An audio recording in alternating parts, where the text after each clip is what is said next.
Qəm mən canımla, ürəyimlə oxuyacağım. Səslədim dayan, dedim ölləm Abbas. Ah, ürəyimi dağladım, yola düşdün ağladım, necə getdin Abbas.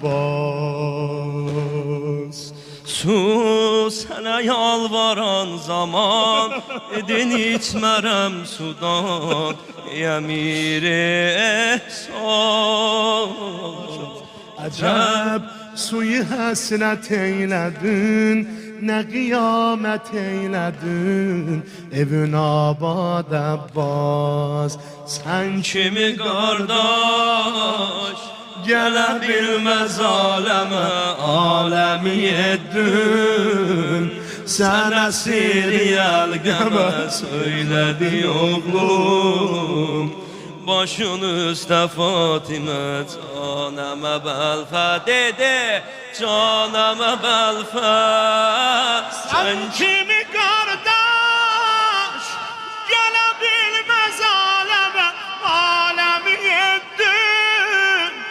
Sənə siriyəl qəmə söylədi oğlum. Başın üstə Fatimə, canəmə bəlfəz, canəmə bəlfəz.